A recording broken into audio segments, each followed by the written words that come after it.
আসসালামু আলাইকুম। আজকে আমার ছেলেকে কিন্তু বাজারে দিয়ে পাঠাইছি। দেখি আজকে বাজার মানে প্রত্যেকটা হাটে কিন্তু বাজার তেমন ভালো করে না। আজকে দেখি যে কি কি কিনেছে। আর কলা আনলে তো কি আপনাদের সঙ্গে আমি তো দেখাই ভিডিওতে।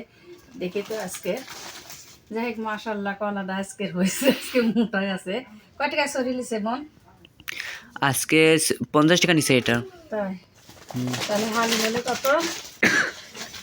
20 টাকা হারলি। আর আলু আলু নিয়েছে 3 কেজি 50 আলু। 3 কেজি 50। 3 কেজি আরে আনছি। আল্লাহ, টমেটো দেখো, এই টমেটোগুলো কাঁচা ঘরে অনেকদিন টমেটো থাকবে। মানে ঘর থাকলে পাইকে যাবে না, হুম, এই জন্য এই টমেটো। তারপর একটু পাকা দেখি একা ফিরার সময় সেগুলো কেন নাই। হীরা পায় না আজকে। আর যেখানে ঢাড়াস ঢাড়াস জালি আছে না?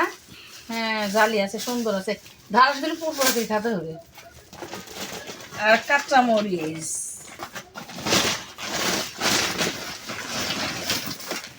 আরে করলাও নিয়ে আইছে। এরই কিন্তু সেই ভালো খাদ্য, আমার প্রিয় তরকারি করলা তরকারি কিন্তু আমার খুব স্বাদ লাগে। ভাজি চাইতে পুরোটা করলে বেশি স্বাদ লাগে। তো যাক আজকে বাজারগুলি ভালোই হয়েছে, কোনোটাই খারাপ হয়নি। মানে ঢাড়াসটা আমার প্রিয় তরকারি, কলা আর করলা সব।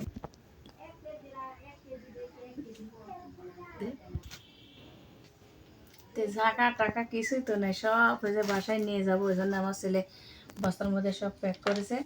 তাহলে কাতে তবু এইসবগুলি কও, হ্যাঁ সব ইয়া করছে। তাহলে একাটা রাখা যায় না। এখনও যাইতে যাইতে আমি ধরেন 1 তারিখে 2 তারিখে যাব বাসাতে, গেলে পরে আপনাদের ভিডিও দিব। আর আমার ঘর দেখেন ফাঁকা হয়ে আছে, সব জিনিসপাতি বস্তা এই দেখেন সব ফাঁকা, সব ফাঁকা হয়েছে। দেখেন সব কাপড় চোপড় সব বাসায় নিয়ে যেতে হবে। এই দেখেন বস্তার মধ্যে সব পড়া হয়েছে। এখানে সব এইসব জিনিসপাতি সব যাবে আমার বাসাতে, সব পড়া হয়েছে।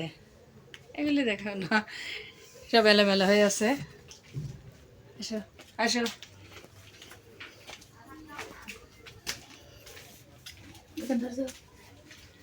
এই দেখেন সব এগুলি সব বাসায় যাবে, তেমন কিছু নিয়ে যাবো না, মানে দরকারি জিনিসপাতিগুলি নিয়ে যাবো আর সব থাকবে ঘরে।